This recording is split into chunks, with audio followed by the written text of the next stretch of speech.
So, you're thinking about educating your child at home. It's often called elective home education, or EHE, and it's a path that offers an incredible amount of freedom, but it also comes with a pretty massive responsibility, one that's easy to overlook: the cost.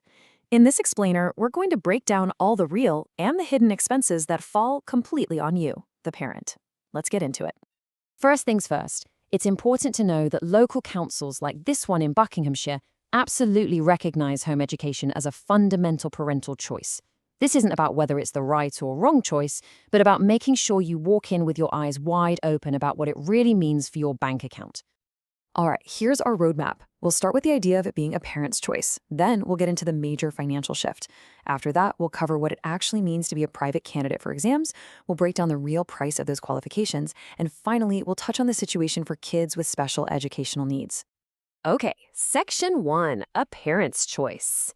At its heart, choosing to home educate means you are taking the reins. You get to completely shape your child's learning journey around who they are, which is an amazing opportunity. But it's also a huge, huge commitment. Now, this definition is key. When you opt for EHE, you are legally taking on full responsibility. And trust me, full is the word to focus on here. You're not just the teacher, you're the planner, the organizer, and, you guessed it, the funder of absolutely everything. And that leads us perfectly into Section 2, the financial shift. This is where that idea of full responsibility starts to hit home. The entire financial model flips. It shifts from the state directly onto you. Look at this. It's pretty stark. In a state school, the government covers the costs of books, equipment, and exams. The moment you choose home education, that funding disappears. Poof. Every single textbook, every piece of software, every exam fee, it all has to come out of your own pocket. And this isn't just a suggestion, it's the rule. This statement from Westminster City Council is crystal clear, and it's the same story no matter where you are. They don't provide materials and they don't pay for exams. There is no gray area here. So what does that look like day to day? Well, you're paying for all the educational resources. We're talking books, laptops, online subscriptions. If you want to use a private tutor or sign up for an online course, that's on you. And all those enrichment activities, field trips, sports, museum visits, that's your budget too. But it doesn't stop with the direct costs. There are also the hidden ones, the ones that can really sneak up on you. For many families, one parent has to reduce their hours or stop working altogether. That's a massive hit to the household income. Plus, with your child at home all day, you can bet your heating, electricity, and food bills are going to go up. These are real ongoing costs. Now, this brings us to a really crucial topic, especially if you have older kids. Section 3, becoming a private candidate.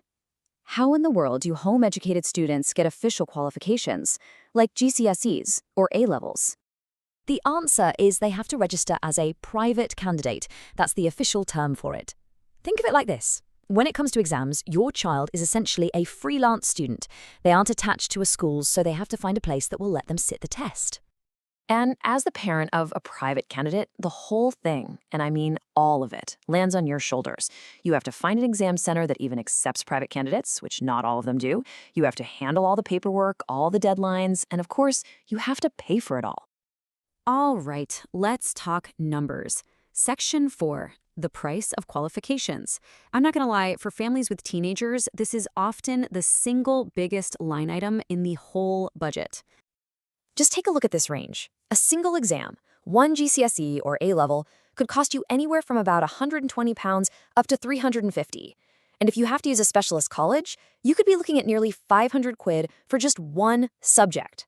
Now, imagine your child is taking 8 GCSEs. You can see how that adds up to thousands of pounds fast. So why is it so expensive? Well, the fee you pay is actually made up of a few different parts. First, there's the fee from the actual exam board. On top of that, the exam center adds its own administration fee, and that can vary wildly. And then, you've got to be really careful about potential late penalties. And I'm not kidding, this is a major financial trap you need to avoid. The deadlines for summer exams are often way earlier than you think, like in January or February. If you miss that window, the penalties are brutal. The cost for one exam can easily double or even triple. And wait, there's more. For subjects that have practical work, like the sciences, there are extra costs involved. For A-levels, a required science practical endorsement course can add another 250 pounds or so per subject. The costs just keep stacking up. You don't have to take my word for it. This quote from a council source puts it bluntly. They officially acknowledge that the cost of getting the very same qualifications that are free in state schools is, for home educators, expensive. That says it all, really. Now, a question I hear a lot is the situation any different for children with special educational needs? That brings us to our last section. What happens with funding if your child has an Education, Health, and Care Plan, or an EHCP? This is a really critical distinction to understand. If your child has an EHCP, and there's a school place for them, but you, the parent, choose to home educate instead, well, the local authority is generally off the hook for funding. The cost still falls to you. But if the local authority agrees that school isn't a suitable setting and that home education is necessary, they may fund the support that's outlined in the plan. It really all comes down to that one little word, elective. If you elect, if you make the choice, you also take on the cost.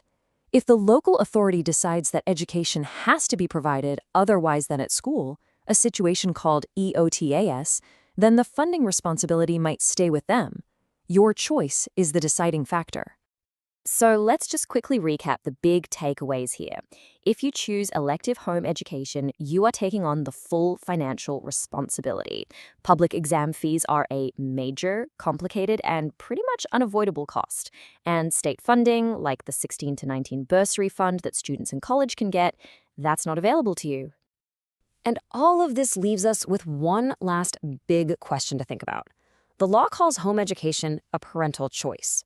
But when that choice comes with such a heavy price tag, essentially making parents pay for an education that everyone else gets for free, you have to ask yourself, is it really a choice that's truly available to everyone, no matter their income?